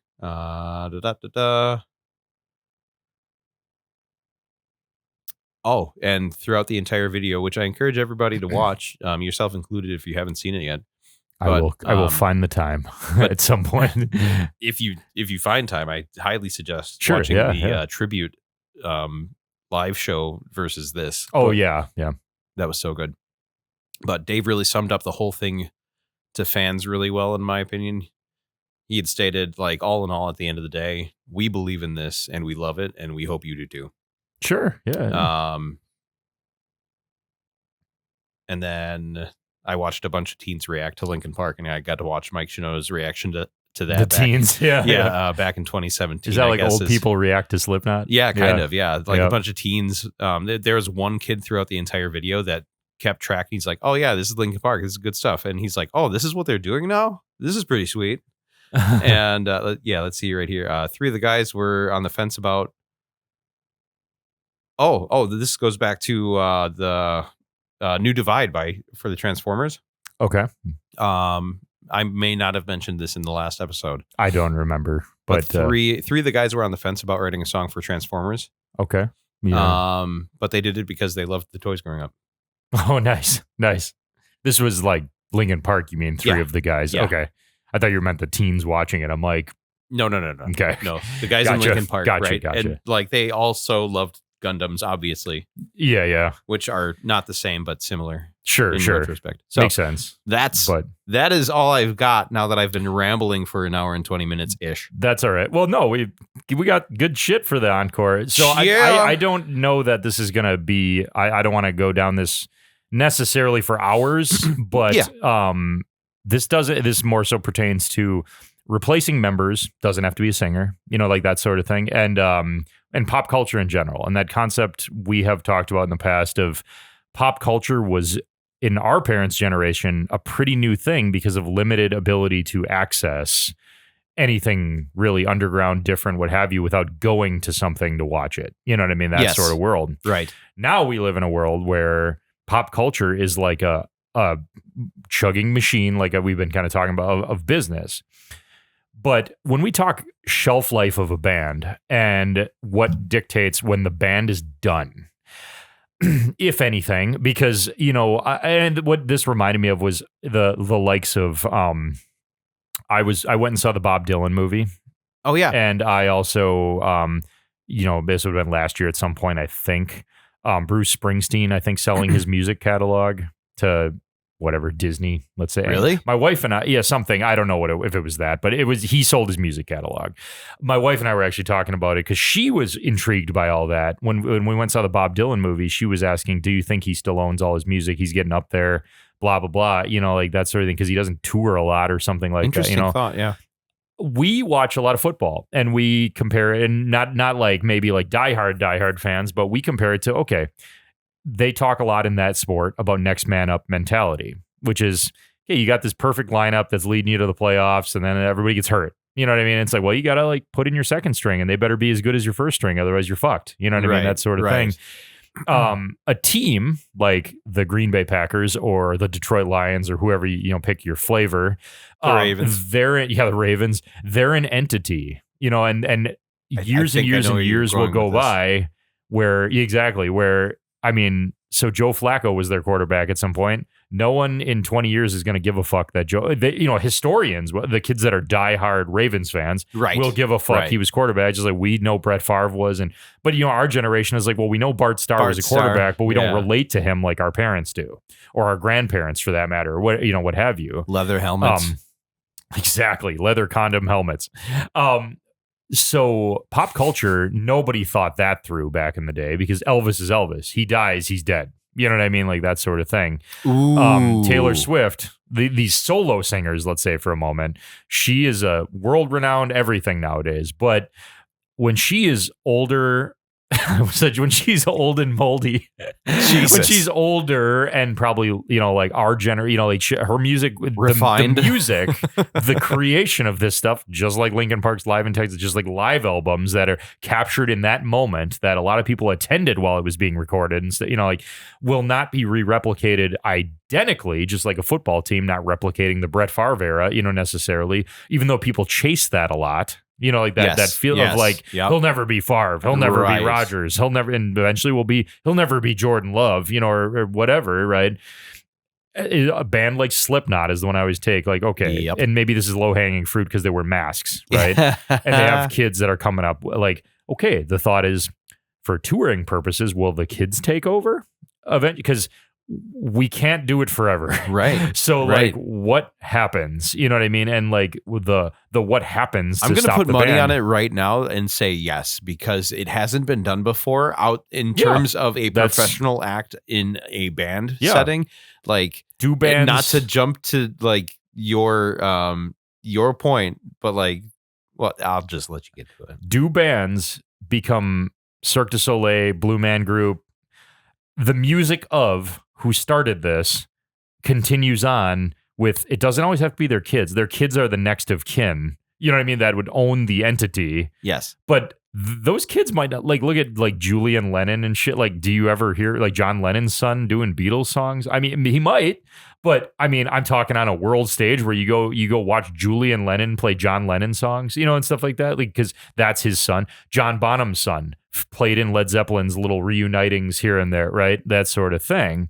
But Wolfgang, right? And Adam Lambert featuring Queen. That's a good example of my opinions about that stuff. Queen, as in Brian May and Roger, I can't think of his last name, the drummer, have Adam Lambert singing and some bass player, because the original bassist did not want to go on after Freddie Mercury died. Hated the idea of it. It's over. Sure. So they are Queen featuring Adam Lambert. You know what I mean? And people go see it because some of the members remain. Yep.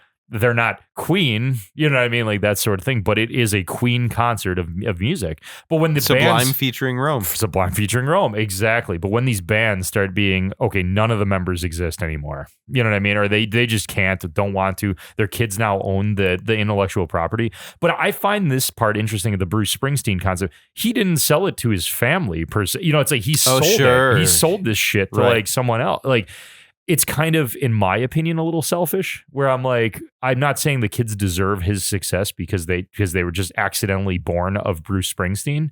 But, you think about it, it's like, well, is this securing that the world is going to continue to hear your art long after you're gone? You know what I mean? Like that wonder, sort of thing.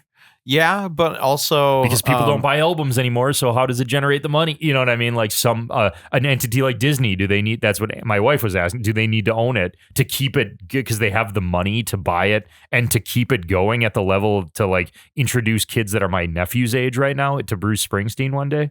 You know what I mean? Yeah, but does his selling of it relinquish him of anything coming from it outside of the exchange, right?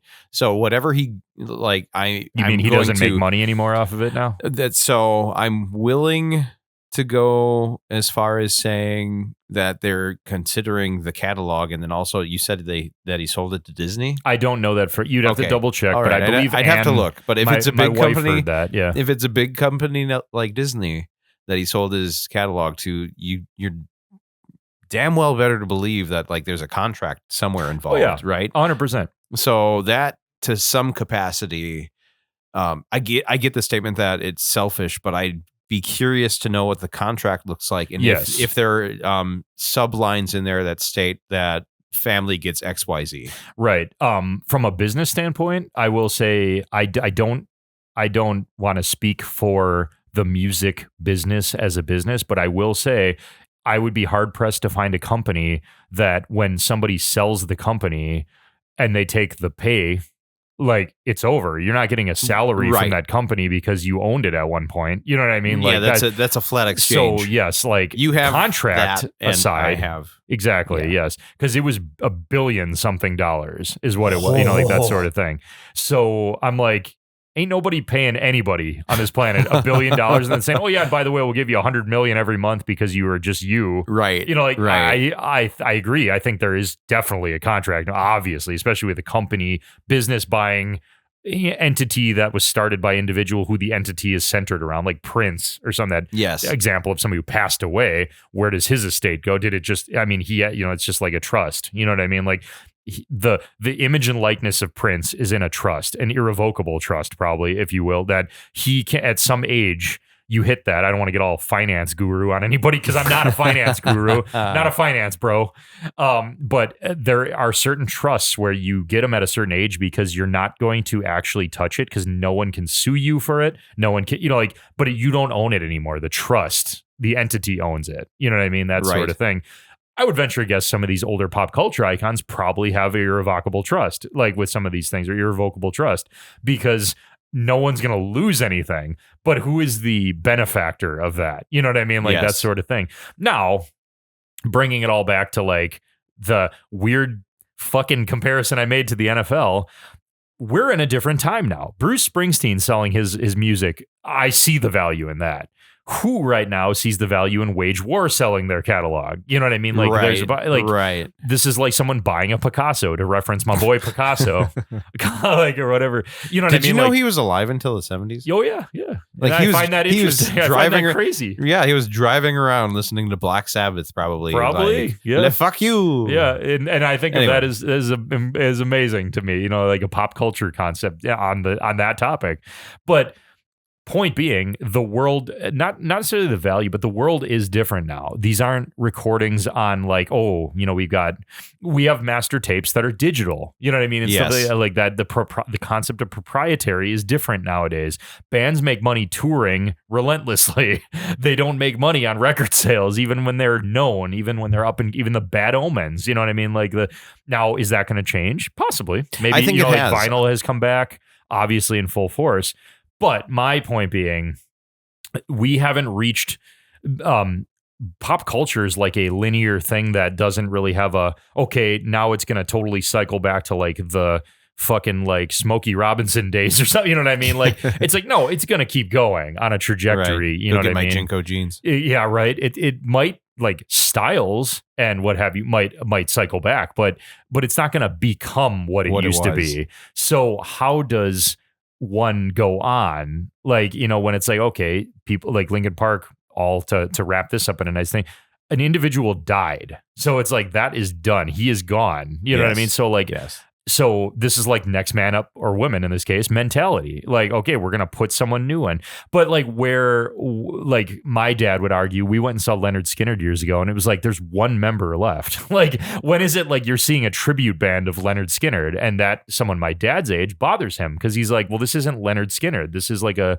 cover band of people that were associated. But the who gets drafted, quote unquote, to this thing, like, there's got to be, it's different than sports. Like the team, the team is a cultural phenom of like Green Bay is diehard Packer fans. Diehard Leonard Skinner fans are diehard of who was in the band when they were diehard fans. You know what I mean? And it's like, does it live on like a sports team? You know what I mean? Where it's like, okay, it doesn't have to be their kids, but somebody will become like bands, like tribute bands, like Think Floyd or whatever. That like, okay, do they play it almost to a T like the recording sounded, where people will pay money to go watch this? And does those performances and that entity exist paying the next of kin? You know what I mean? Because they own it, you know, like that sort of thing. Because I would venture a guess the next of kin of Linkin Park, not all of them are probably musicians. Like, do they want to be their dad? Like whatever. Like, do they want to be? Does Mike Shinoda's kids? I don't know much about him. Do they want to be Mike Shinoda, or do they want their own life? You know what I mean? Like that sort of thing. Is there some moral responsibility to be Linkin Park because your dad started it? You know, like that sort of thing. Slipknot's an example of that. Is Sean's son and Corey Taylor's son. They're in a band. They're in their own thing. You know what I mean? Like Vended. And is it like their responsibility to take over Slipknot and just make their dad's legacy continue on for whatever incentive that means, if they own it, whatever? Or is it like, no, it's a like you would say, a business that, like, okay, eventually it'll be like Cirque du Soleil, Cirque du Soleil Slipknot. Like, you know, like you go like, it's performance art at this point. Circus of the Maggots. Yeah, Circus of the Maggots. Exactly. It's performance art at that point where, you know, like, okay, it doesn't matter who the fuck is playing in the band because it's honoring the legacy of Slipknot or something, you know what I mean? And the kids run it as a business or something like that, you know, like, so that's my diatribe, I guess. You know, I don't have an answer. It's an interesting thought, right? Because do you draft people, or does it just become a performance business? Is kind of the that's the thesis there, folks. Right? There's a few things there. There's like you know, in the element, like old band with members that are like either phasing out, dying, or like what have you, or a new band where, in this instance with Linkin Park, the drummer like slowly started to step away, and didn't want to come back, and everybody was cool with it. He's like, you know, like athletes retire all the time because they can't do it anymore. You know, so what do you do in those instances, right? Because whether it's one guy in a band that started out with other members who has now made a living doing it, versus like a majority of people who make their living doing it, and one guy stepping away, like what's the thought process there? Because you know, your example of Leonard Skinner only having one guy left, one original member left in the band, it's like, yeah, but who's going to walk up to him and tell him like, you should be done? Well, exactly. I mean more like when he decides he's done, what happens? What happens with it? Yes. Right. Does the band die? Yes. This recently happened with REO Speedwagon. The singer that's kind of everybody kind of doesn't like too much. The why? Kind of arrogant, I guess. I don't know all the story. I would have to research that a little bit, but interesting. They are now like Kevin Cronin, the music of REO Speedwagon. That's literally what they're called now. Oh, really? And I don't get, again, because I'm on that side of the, I'm like, sure, yeah, it's not the band. The founder, the very guy who founded the band, quit like 4 years ago. Okay. And they have a keyboard, but he was the keyboard player. Most of the original guys were left. I mean, like Kevin Cronin, the singer, he was somewhat original. He wasn't original singer. It was like Corey Taylor situation. But the bassist was a little more original than him, and they don't get along anymore, allegedly. And he stepped away, and legally it became like, no, Kevin Cronin can continue to play the same show they play, but it can't be called REO Speedwagon anymore. You know, like that sort of thing. Whereas I'm like, I guess that's the thing. It's like when you, like you're saying, like, well, who decides what? Who tells you to step away? Who tell you know, like, right. because it's not like the Baltimore Ravens drafting a new bass player. It's like, well, you know, like what exactly? Like as weird as this fucking episode has gotten. Yeah. But you see what I'm saying? Like I ponder these things deeply when I sit around listening to my favorite bands because I'm like, well, we're in a new era, right? We're always going to be in a new era, and things will always they've evolved like crazy with music. So like, what does it look like when Slipknot can't do it anymore and they need to retire? Do they bring new people in, or is it just dead? Is it over? You know, like I think they're laying the grounds. Like I said before, I think they're laying the grounds to cycle people out.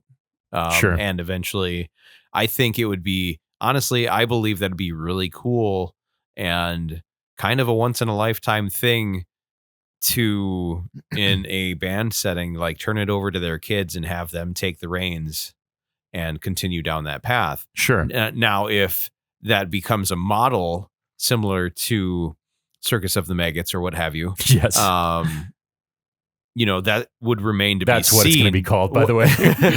That's mark my words here on this day, February 1st. But that would remain to be seen, because very similar to Linkin Park starting their Linkin Park Underground, which is a great segue into my thought process in things that may have changed in the music business because albums don't sell, but in reality, on the marketing side of things, if you know what you're doing and know what you want to do, and you've got your, you know, if you're putting all of your energy into something that's worth doing, you're going to leverage that to do the best you can. And, you know, I wouldn't know if a label or not is the best way to go, but I think in a similar way, they started the model as to what the industry and or the business model for a band should be back then. Sure. You know what I mean? So like you have this core group of songs and things that you worked really hard on. And yes, touring doesn't get you a good lot of money, and neither does recording and putting out an album. Sure. So you've got to do like the marketing side of things to see anything. Sure. Right. If money is your goal. Well, right. And as a business, if it's the music business, like you need to make money. So like how that has evolved. I think that's what brought this up in my mind. Like that has evolved so much because recordings don't make you money anymore at all to live off of that. Like to live off as an entity or as an individual in the band needing to pay for your family and expenses and whatever, you know, like that sort of thing. You know, it's like, so now it's become shows, touring. And I'm like, well, I think they're going to burn out faster. You know, like, but there's also this, think about this, and then I'll wrap it up a bit. Like, are we, not necessarily like us in our era, but even our parents' era who are like, this ain't Leonard Skinner anymore. Like, are we so, I guess, not closed-minded, but maybe like jaded? Self-important would be the way that we think our little snippet in pop culture time matters that much that kids in 40 years want to go see Linkin Park featuring all these fucking people playing Linkin Park songs because we have Jelly Roll nowadays, but I would challenge you to find at Rockfest Jelly Roll Morton tour tribute, you know, like, and I would challenge kids that are like 20 years old right now to even define for me who the fuck that is. You know what I'm saying? And he was probably the biggest goddamn thing ever in like the 40s or, you know what I mean? Like, so is it just like we're talking about, and this is a human thing because it's our time right now. Right. But when our time is gone, like, is it really like, you know, it's kind of like, well, will this music live on just like sheet music by Beethoven? You know what I mean? And be used maybe not in a live performance, maybe in film or whatever that becomes one day, or video games, whatever those become. We're talking like 70 years from now when we're all dead, like happy day. No, like happy day, like, ooh, I'm really positive right now. Right. But you know what I mean? Like when it's long in the fucking future, like is a band like Korn or Limp Bizkit or whatever, picture that.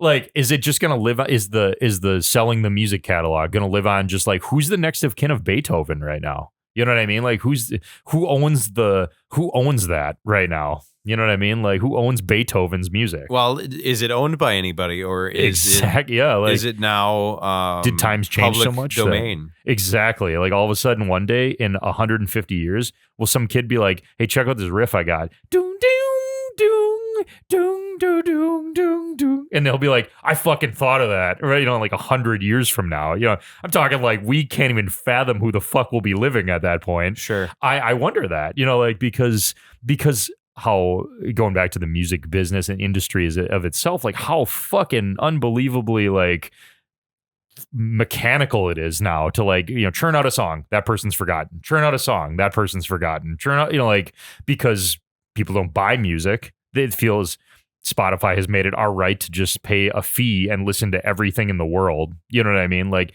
will it just be owned by like will it be monopolized one day? Will just Spotify own? Eventually, when you die, your music just default. Spotify owns it. Oh, you know no. what I mean? Nope, like can't that sort let of that thing. happen. Well, what I'm saying is, you're right. I don't want to see it happen. Like 100 years from now, will that be the fucked up world we have here, or will it turn around? Like, will we regress? Question. Will we Decent plateau in technology, and all of a sudden we just regress back to no? I'm gonna just fucking make a song and write the sheet music out for it, and that's how it's gonna live. I think you can only see me play it. You know, like, I think we're talking about the beginning of that regression. I think maybe.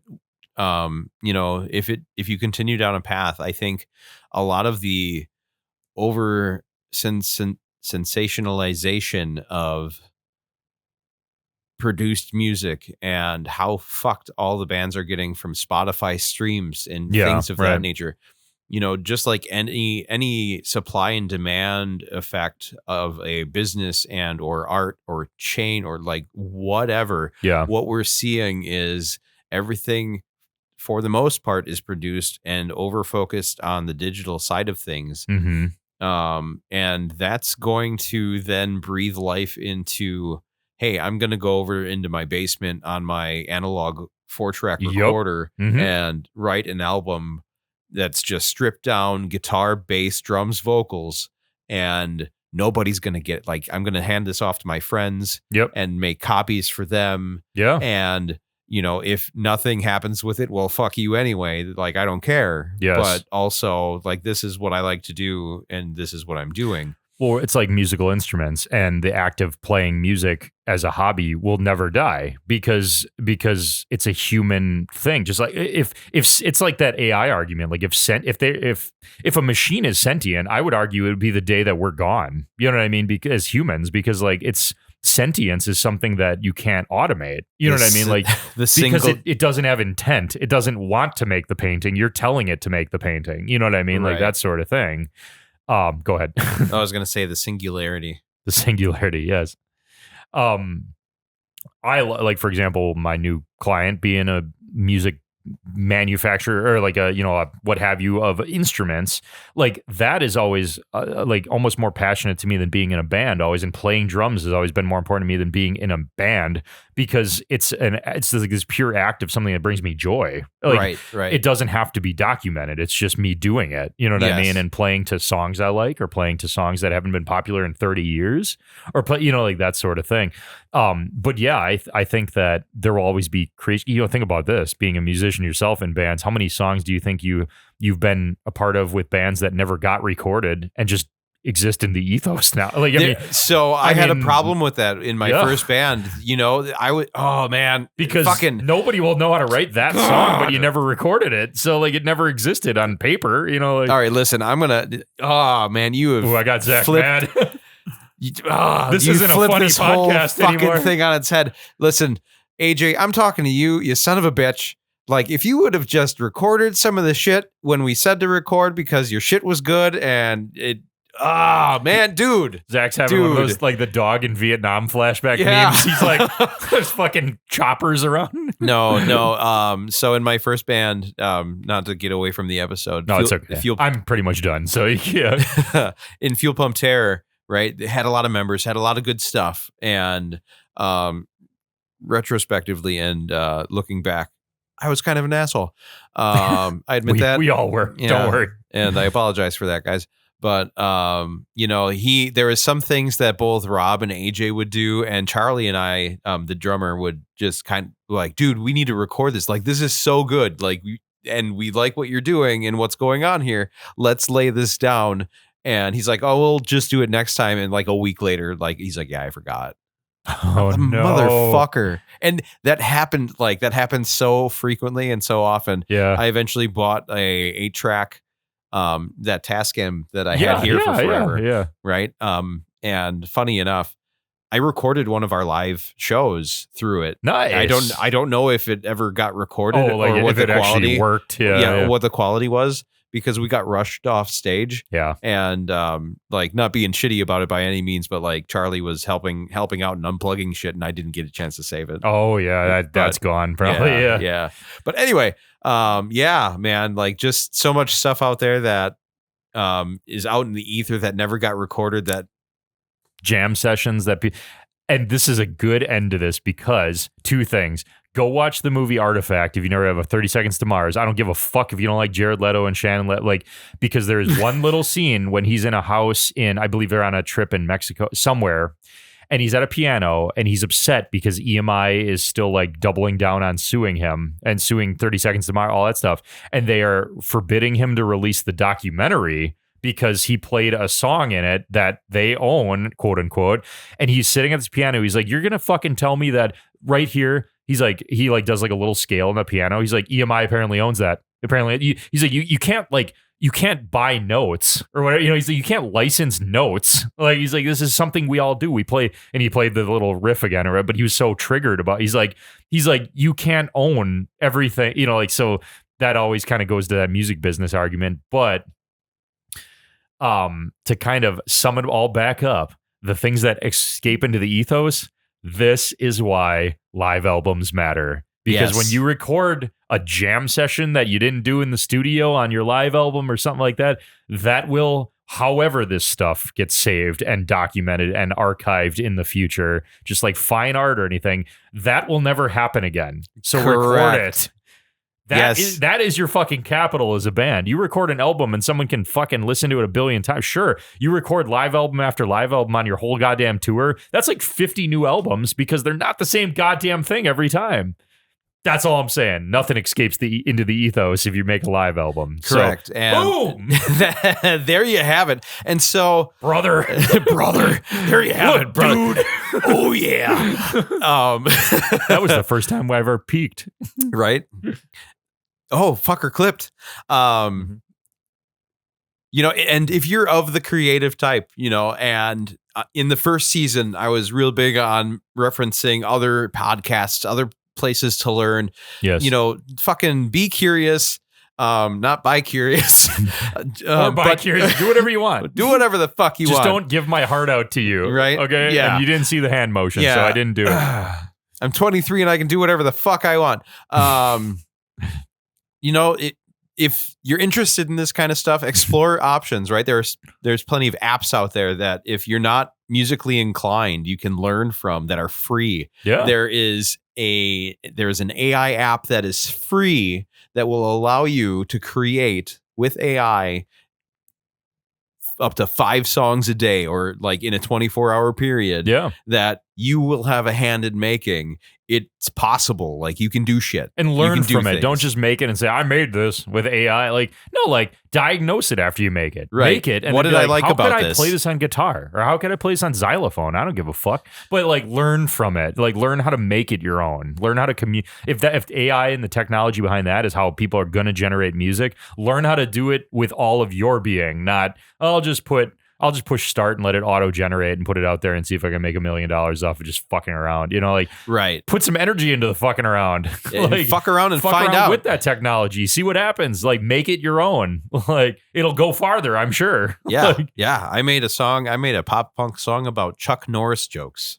Exactly. The entire song is Chuck Norris jokes streamed into a storyline, which was fucking rad. And then if Zach wants to play it out live with a bunch of people and just yammer together 4 people and go, we're going to play my Chuck Norris song, he can do that. Yeah. But as long as he records it live. As long as I record it live. Yeah. And it's those instances that in live settings, in creative settings, you've got to capture because it's important and it might not be relevant right fucking now, but that's how we ended up with, look at the fucking rainbow. Exactly. So that people don't even recognize half the time, but it's fucking there and it's saved in eternity. It's not lost to the ethos. So thank you, Linkin Park, for recording live in Texas, because I hate to say it, I never got to see Chester, R.I.P. I never got to see him play, but like the live albums and all these ones that are kind of popping up on Spotify, for me at least, I'm like, I can relive all that shit that I never got to be part of. You know what I mean? Like, absolutely. And I don't see why in the music side of art that isn't important as it is. I feel it is, because it needs to happen. Like, I mean, you know, I'm always going to be a firm believer of it. I know I'm not dumb that I think like many bands probably do record something live all the time on tour or whatever, listen back to it, practice to it, treat it like its own work of art. Like, I mean, because it is. It's like you paint it live, you know, and I would keep it, you know. That's exactly what it is. So anyways, that was fun. That was a good one. We'll catch you next time on Fuck It, We'll Do It Live.